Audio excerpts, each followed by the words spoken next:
I am Sean McCann, a great big sea man from Newfoundland. All right, you guys celebrated your 17th anniversary as a band in March. Yes. You were playing in Omaha, Nebraska.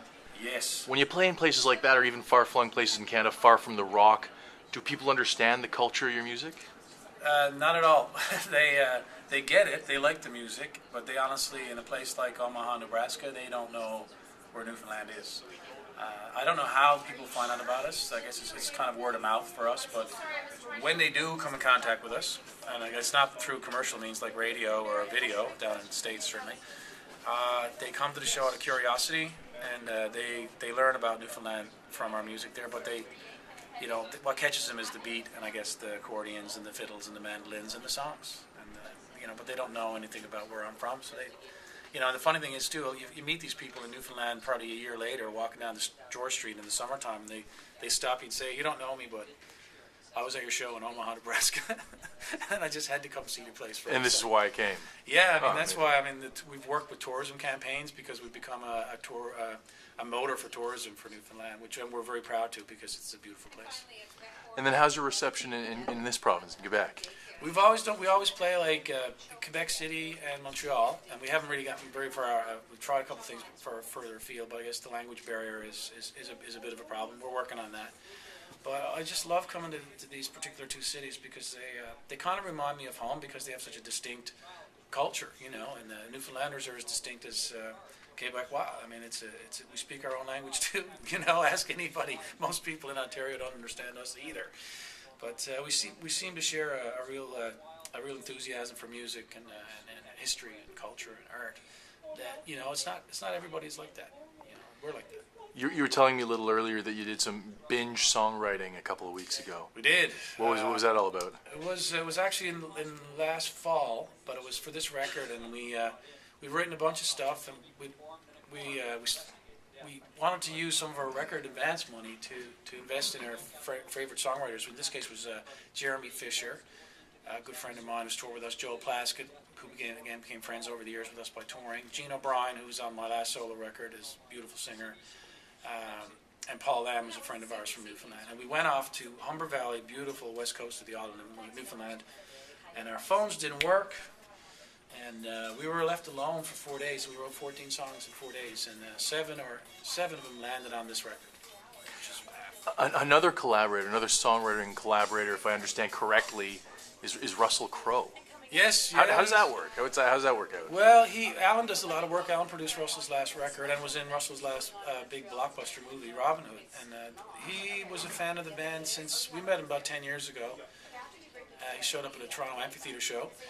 He was introduced to us. He did one of his earlier films before he became a big movie star. Was a film called Mystery Alaska, which was filmed in Calgary or somewhere up north, and where he had to learn how to play hockey and skate because he's from Australia. So he was exposed to great big sea music, became a fan, and sought us out, and we've been friends ever since, and exchanging lyrics ever since. He's a great lyricist. He's a great writer. But if somebody's cycling through a Great Big Sea album on a CD player on their iPod, Can you pick out the songs that have been written by Russell Crowe and the songs that have been written by yourself or Alan? Yeah, I guess you might get a taste for that. It's hard. It's like myself and Alan write so much together. It's kind of hard to know. Like we know, but I guess you wouldn't be able to tell because we try to write for Great Big Sea. But when Alan, does his own stuff, it's very different again. And when I do my solo stuff, it's different again. But the trick with songwriting is to get all those ideas and combine them and get the best ideas, right? So.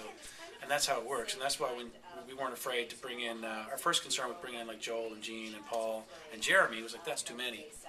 But it wasn't, because we'd split off into groups, and then we rotate through, and we'd add an idea.